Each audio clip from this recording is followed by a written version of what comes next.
श्री राधे राधे। भक्तों, सत्व गुण प्रधान जो बच्चे होते हैं, अर्थात जिनके अंदर सात्विकता प्रकट होती है, रजोगुण बहुत न्यून या नहीं होते और तमोगुण का बिल्कुल अभाव होता है, वो बच्चे आगे चल करके अपने आप विकास प्राप्त कर लेते हैं, अर्थात उनका आध्यात्मिक विकास असीमित होता है, क्योंकि वो पिछले जन्मों के गुण लेकर आते हैं।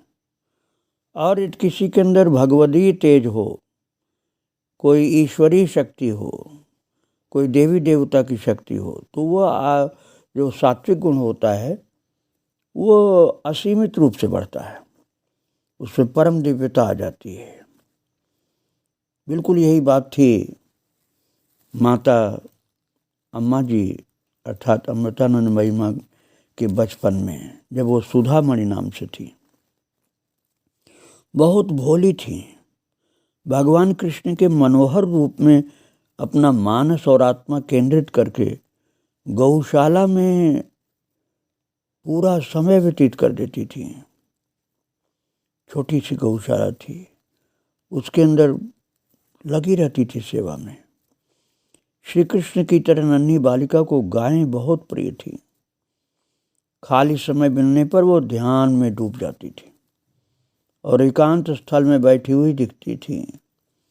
खोजने वाले माता पिता जब पहुंचते थे, देखते थे बिल्कुल एकांत में बैठी है, ध्यान में आंख बंद किए हुए। ऐसी जगह पर जहाँ निर्बाध रूप से अर्थात कोई बाधा जहाँ नहीं हो, कृष्ण के प्रभावपूर्ण रूप के दर्शन की लालसा का आनंद उठा सकती थी। अपने स्नेहमय स्वभाव की ही वजह से सुधामणि हमेशा बच्चों से घिरी रहती थी। जब भी बच्चों को मौका मिलता, वे इडमन्नेल आते, जहाँ ये माता रहती थी। इडमन्नेल उस जगह का नाम है, और उसके साथ खेलते। गायों के चारे के लिए घास काटने सब साथ साथ जाते। गाय के लिए चारा उस समय खरीदा नहीं जाता था भक्तों, तो खरीदा जाता है। उस समय ये लोग जंगल में गाय के चारा को काटने के लिए अपना लेकर के औजार जाते थे, छोटे छोटे अपने हाथों में, और घास काटते। और उसमें सुधामणि भी होती थी और बच्चे भी होते थे। सुधामणि ने नन्हे बाल मित्रों को ऐसे काम में बहुत प्यार से कृष्ण कीर्तन के साथ जोड़ा था। सुधामणि की आनंदपूर्ण संगति पाने के लिए वो बच्चे आनंदित हो जाते थे कि हम भी साथ में जाएंगे, हम भी कृष्ण कृष्ण गाएंगे, हम भी चारा काटेंगे। और जब काम निपट जाता था तो सुधामणि बच्चों को भिन्न भिन्न खेलों में रमाए हुए कृष्ण लीला का अभिनय करती थी और बच्चों को भी अपनी टोली की ओर आकर्षित करती थी। फिर सहज भाव से पूरी टोली द्वारा सस्वर भक्ति गीतों को गवाती थी। अपने मानस पटल में नित्य निरंतर प्रवाहित करती थी गीतों को, लीलाओं को, और बच्चों को भी उसमें जोड़ती थी। प्रतिदिन सुधामणि की तीव्रतर होती हुई भक्ति बहुत भावपूर्ण मानसिकता को इतना बढ़ा दिया कि बच्चे तो आनंद विभोर रहने लगे। भले ही समझ न पाए पूरा, लेकिन लगे रहते थे साथ में। भले खेल कूद में ही लगे हों, लेकिन कृष्ण लीला ही चलती थी। अपनी भक्ति भावपूर्ण गतिविधियों में अधिक से अधिक डूबती चली जाती थी सुधामणि। दिन दिन भर बालिका के अपने भगवान के दिव्य सौंदर्य के दर्शन करने की गहन लालसा, ऐसी गहन लालसा को व्यक्त करती थी गीतों के माध्यम से कि महाराज बड़े बड़े लोग चकित हो जाते थे। भक्तिपूर्ण गीतों को गाते गाते गाते गाते भाव विभोर होकर झूमने लगती, नृत्य करने लगती। अब 7 साल की उम्र थी अब सुधामणि की। कुंजू नाम भी उस समय प्रसिद्ध हो गया था इनका, कि कुंजू बहुत सुंदर गीत लिखती है। वहाँ के सब लोग बोलते थे, अड़ोस पड़ोस के गांव के भी लोग आ जाते थे, तो कहते कुंजू बहुत सुंदर गीत लिखती है। और थे तो गीत मलयालम के, लेकिन जो उनको रूपांतरित किया जाए तो उसका भाव कुछ इस प्रकार का होता था। भक्तों, रक्षा करो परमेश्वर, इस गांव के और सब गांवों के जो बच्चे उनकी रक्षा करो। हे बालकृष्ण गोपाल, हे परमेश्वर, हे लक्ष्मीपति रक्षा करो। हे कृष्ण, हे राधा प्रिय, हे कृष्ण, हे गोपीजन वल्लभ, हे कृष्ण, हे नंद कुमार, हे कृष्ण, हे सर्वपूज्य सर्वप्रिय रक्षा करो। नाम की प्रधानता होती थी उनकी रचना में, और उसके बाद लीला की चर्चा रहती थी। परिवार और आस पड़ोस के लोग नन्ही सुधामणि की उच्च भाव दशाओं से सर्वथा अनभिज्ञ थे, और उनकी नज़र तो सीमित थी न भक्तों, इसलिए उसे वो बाल सुलभ खिलवाड़ समझते थे। बच्चों का खेल है, इसका भक्ति का खेल है। ये कौन सोच सकता था कि 7 साल की बच्ची, जिसे किसी प्रकार की आध्यात्मिक दीक्षा प्राप्त नहीं हुई है, अभी विशुद्ध प्रेम और आनंद के महासागर में गोते लगा रही थी। कभी कभी अपने आसपास के जगत को सर्वथा भुलाकर कुंजू अपने को एक कमरे में बंद कर लेती महाराज, और परमानंद में नाच उठती, गाने लगती। ऐसे ही एक अवसर पर दमयंती ने दरवाजे से झांक कर देखा। दमयंती माँ थी, माँ को बच्ची की चिंता रहती थी। 7 साल की बिटिया मेरी क्या करती रहती, इतना नाचती, इतना कूदती, इतना गाती। झांक करके देखा कि कोई तो आवाज आ नहीं रही, क्या कर रही है, और बोल उठी, देखो तो अपनी बिटिया कैसी बढ़िया नाच रही है। ऐसे ही इसे तो नृत्य कला सिखानी चाहिए। बेचारे माँ बाप, उन्होंने तो केवल सांसारिक नृत्य का ही ज्ञान सुना था, उन्हें क्या पता था कि संसार में जो नृत्य कला होती है, इससे आगे भी कोई नृत्य होता है। लेकिन उन्होंने कभी सुना नहीं था, पढ़ा नहीं था। तो कोई परमानंद में मत होकर भी नृत्य कर सकता है, जैसे गोपियां थी भगवान की। इस बात को अभी वो नहीं जानती थी माँ। महान आत्माओं की गाथा को पढ़ा लिखा होता, जानती होती तो कुछ अनुमान भी लगा सकती थी। माता बहुत सीधी थी भक्तों ना, दमयंती। उनको आध्यात्मिक भावनाओं की उच्च दशा का ज्ञान नहीं था, और वो बच्ची को तो अपनी बच्ची मान कर के 7 साल की कन्या मेरी, बस उसी जो दशा थी ना उम्र के अनुसार, उतने कोई समझ पाती थी। उच्च स्तर की भावातिरेकपूर्ण आध्यात्मिक स्थिति की उपेक्षा वैसे तो भक्त कैसे करेगा, लेकिन ये लोग अनजान में कर देते थे।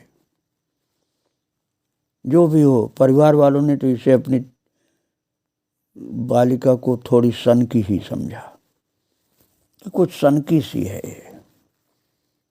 थोड़ी सी कल्पनाशील बेटी की उछल कूद ही समझा।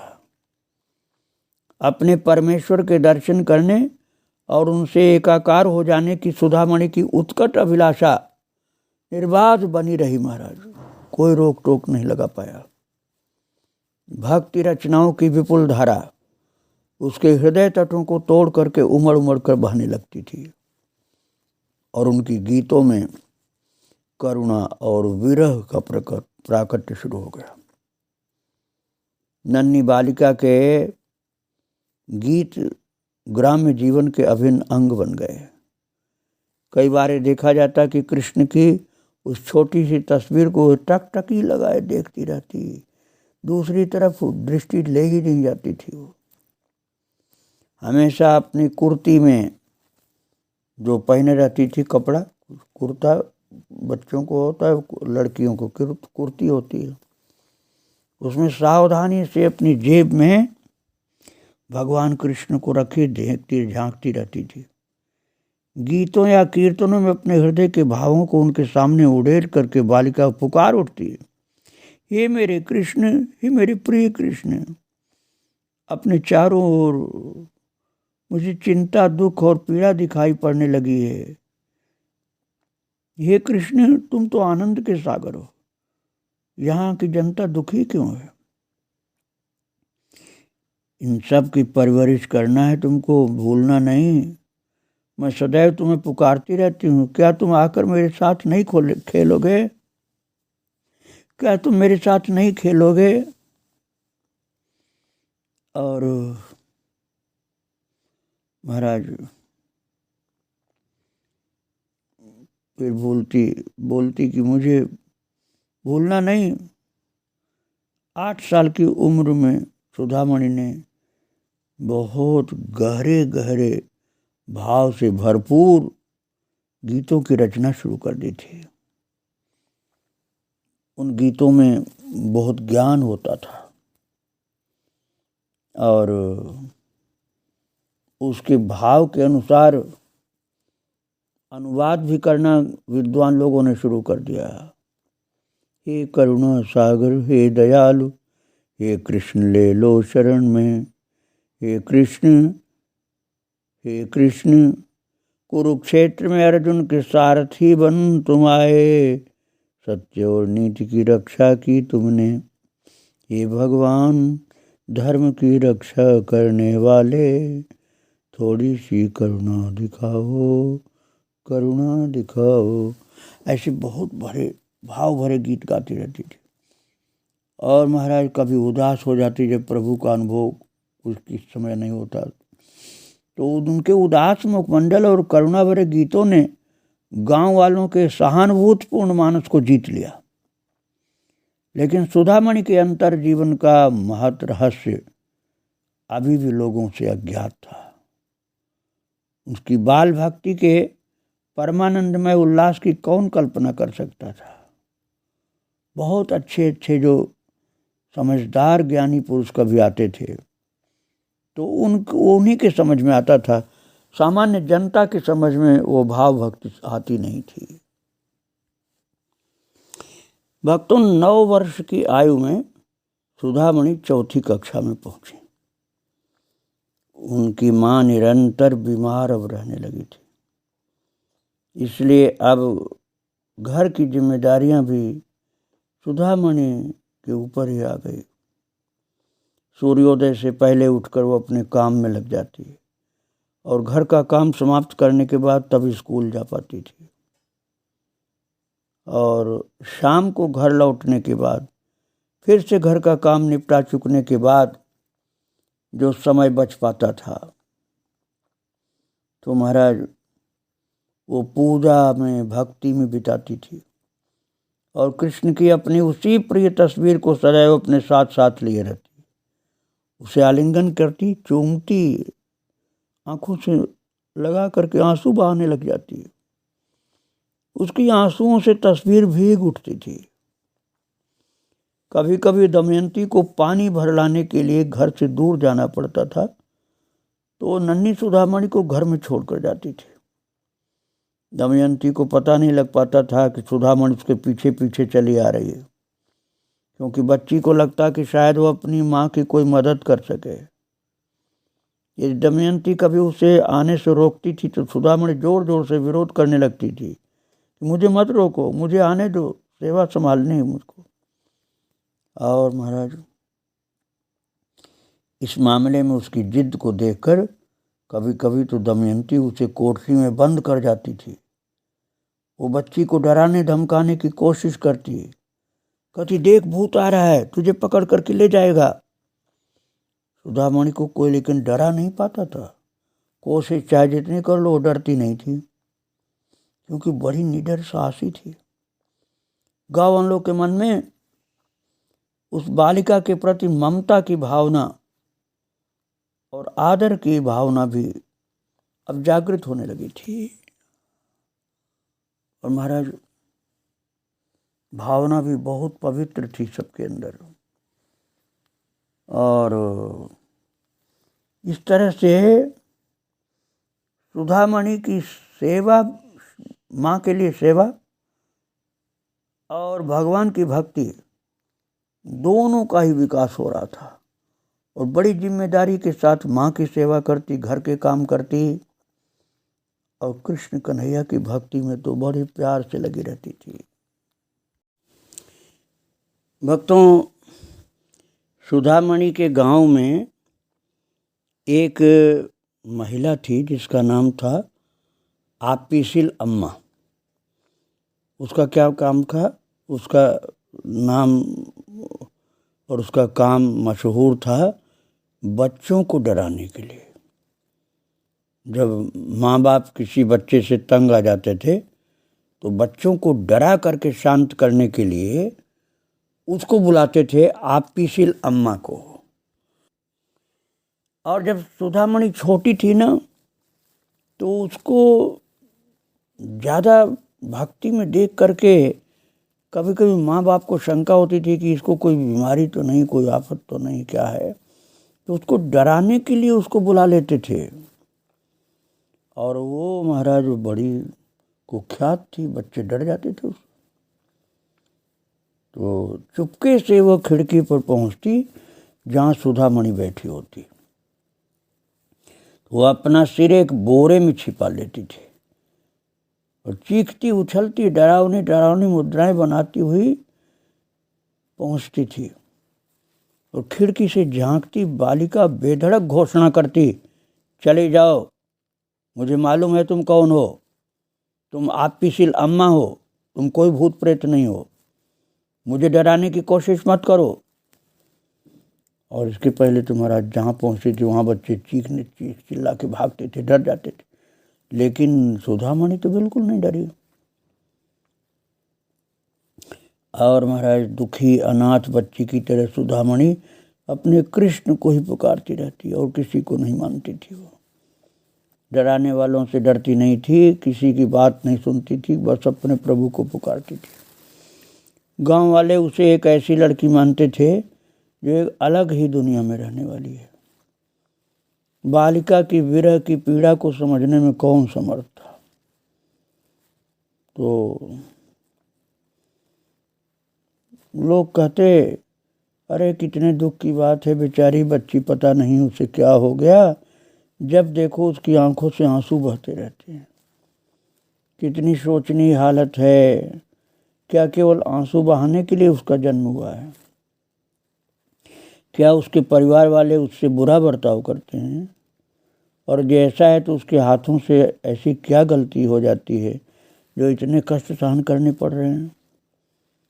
अब कई लोग तो दया करते थे, कुछ लोग सांत्वना देने की कोशिश करते थे, लेकिन भला अब समझ लो कि आध्यात्मिक मिलन की उस अमिट पिपासा को गोपी जन वल्लभ के सिवा कौन जान सकता और मिटा सकता था। पहले मैं बता चुका हूँ कि बच्ची की दृष्टि सामान्य नहीं थी। उच्च चरित्र, उच्च दृष्टि, प्राणी मात्र के प्रति करुणा और सुमधुर गायन ने उसे सभी गांव वालों का प्रिय भी बना दिया था। तो उसके संपर्क में आने वाले लोग अपने मन की बातें खोलकर उसे बताते थे। सुधामणि की माँ और उसका बड़ा भाई सुधामणि के विचित्र आचरण की वजह से सुधामणि के विरुद्ध हो चले और 5 और बच्चों के प्रसव के बाद अति बीमार दमयंती कामकाज करने में बिल्कुल असमर्थ हो गई थी। पहले भी सुधामणि को घर के कुछ कामों को करना ही पड़ता था, लेकिन अब तो पूरे का पूरा काम ही सुधामणि के कंधे पर आ गया, क्योंकि माँ का स्वास्थ्य खराब रहने लगा। तो सबसे बड़ी बेटी कस्तूरी एक स्थानीय कॉलेज में पढ़ रही थी और सबसे बड़ा शुभगन भी पढ़ रहा था। तो अब कामकाज की पूरी जिम्मेदारी सुधामणि पर आ पड़ी। घर का काम सब सुधामणि करेगी और यहीं से इस नन्ही बच्ची की परीक्षाओं और संकटों भरे जीवन का प्रारंभ हो गया। भक्तों, वह सवेरे 3 बजे उठ जाती थी और घर की सफाई, आंगन की झाड़ू बुहारी, कुएं से पानी भर भर के लाना, भोजन पकाना, गायों का चारा पानी, दूध दोहना, परिवार के सदस्यों के सबके कपड़े धोना, बर्तन मांजना, ये सारा काम सुधामणि के जिम्मे था। ऐसी कड़ी मेहनत किसी बड़ी उम्र के भी व्यक्ति के लिए बहुत भारी पड़ सकती जितना वो करती थी। तब भी सुधामणि जैसी बालिका की तो बात ही क्या थी। घर के ढेरों जानवरों की देखभाल का काम, उसमें मुर्गियां भी होती थी। एक आदमी के लिए बहुत ज़्यादा था ये काम, लेकिन ये अकेले ही सुधामणि करती थी। और फिर भी सुधामणि बिना किसी शिकायत के करती थी। कभी रोती नहीं थी, दुखियाती नहीं थी, शिकायत किसी से नहीं करती थी। शांति और लगन के साथ काम भी करती थी और कन्हैया की भक्ति भी। अब काम के बोझ के कारण से सुधामणि की पढ़ाई तो करीब करीब बंद सी होने लगी, क्योंकि अब सब काम घर का करना था, सभी का काम। अधिकांश दिनों में तो काम के बोझ की वजह से ही समझ लो स्कूल भी नहीं जा पाती थी। वो किसी न किसी तरह से अपना काम जल्दी जल्दी निपटाती, पाठशाला की ओर तेजी से भागती, लेकिन पहुंचने के पहले कक्षाएं शुरू हो जाती थी। अध्यापकों को लगता था कि वो आलस्य समय पर नहीं आती, तो अध्यापक लोग कहते थे तू इतनी आलसी है कि टाइम से आ नहीं सकती है। तो महाराज उसे सजा भी अध्यापक लोग दे देते थे कि तुम बाहर खड़े रहो, भीतर घुसना नहीं, बाहर खड़े रहो। अब सुधामणि को कक्षा के बाहर खड़ा रहना पड़ता था, लेकिन वह कक्षा में चल रही पढ़ाई को बड़े ध्यान से सुनती थी बाहर से ही। इसी प्रकार ज्यों-ज्यों जैसे जैसे उसको सुनने को मिलता था वो याद कर लेती थी, इसलिए फेल तो नहीं हुई। लेकिन 5वीं कक्षा में पहुंचते पहुंचते बालिका के लिए घर के काम काज और पढ़ाई के साथ साथ निभा पाना संभव नहीं था। काम इतना ज़्यादा हो गया घर का। 10 साल की उम्र में नन्ही सुधामणि को अपनी पढ़ाई छोड़नी पड़ी महाराज, और घरेलू कामकाज में पूरी तरह व्यस्त हो गई। सवेरे सूर्योदय से पहले ही और महाराज आधी रात तक, सुबह सूर्योदय के पहले से लेकर के पूरा दिन और आधी रात तक लगातार वो काम घर का करती थी। फिर भी हमेशा भगवान कृष्ण के दिव्य नामों का जप करती, कीर्तन करती। जब भी ध्यान से कोई सुनता तो उसके मुख से प्रभु का नाम या कीर्तन चालू रहता था। कभी कभी तो किसी काम के बीच में ही वह आसपास के वातावरण को भूलकर आध्यात्मिक भाव में डूब जाती है। महाराज बालिका का दिन सूर्योदय से बहुत पहले शुरू होता। कभी कभी बहुत ज़्यादा काम होता तो थक भी जाती थी, तो हल्की सी नींद भी आ जाती थी। अब आपको आश्चर्य होगा कि सुधामणि को तो लोग जान नहीं पाए कि इतनी महान है, भक्ता भगवान की प्रिय है। इसलिए दमयंती जो माँ थी, ये जो काम करते करते थक जाए, नींद आने लग जाए, तो उसके ऊपर पानी डाल देती थी। उठते ही पहले नारियल की जटाओं को मुंगरी से कूट कूट करके कोमल रेशे वाली रस्सियां बनानी पड़ती थी उसको, जो वहाँ का स्थानीय व्यवसाय था। नारियल की जटाओं से कूट कूट कर रस्सी बनाना। इसके बाद घर आंगन की सफाई करना, और कुछ मील दूर जा करके नल से पानी भर भर कर आना, बर्तन मांजना, खाना पकाना, अपने छोटे भाई बहनों को स्कूल के लिए तैयार करना। फिर शुरू होता था गायों की धुलाई का, दाना चारा का खिलाने का काम, और उसके बाद फिर खाना परोसने के बाद बर्तनों को मांजना, सबको भोजन कराने के बाद बर्तन सबका मांजना, पूरे परिवार के कपड़ों को धोना, गायों के लिए घास लेने जाना, और उसके बाद दोपहर के 4 बजे चुकते थे तो भाई बहनों के लिए स्कूल से घर लौटाने का समय हो चुका होता। बालिका उनके लिए चाय नाश्ता बना के रखती है।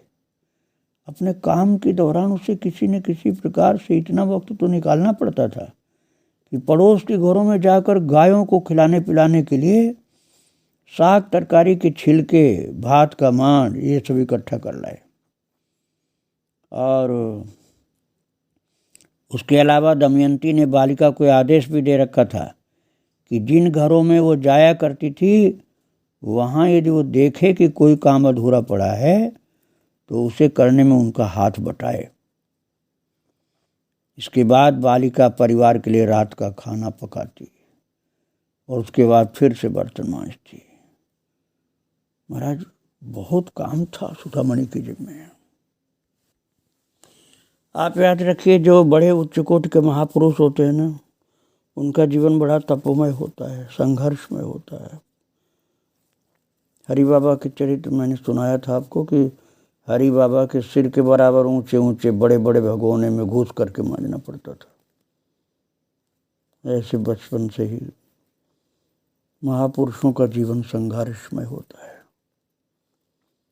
सुधामणि जो वर्तमान में इस समय अम्मा जी माँ हैं, अमृतानंदमयी माँ हैं, विश्व में एक महान प्रसिद्ध संत हैं, बचपन में इतना संघर्ष करना पड़ा था उनको, इतनी कठिन सेवा, और फिर भी कृष्ण भक्ति में लगातार लगी रहती थी। उनके परम मंगलमय चरित्र को आगे मैं और सुनाऊंगा। आज माता को प्रणाम करके यहीं विराम दे रहा हूँ। श्री राधे राधे, जय श्री राधे।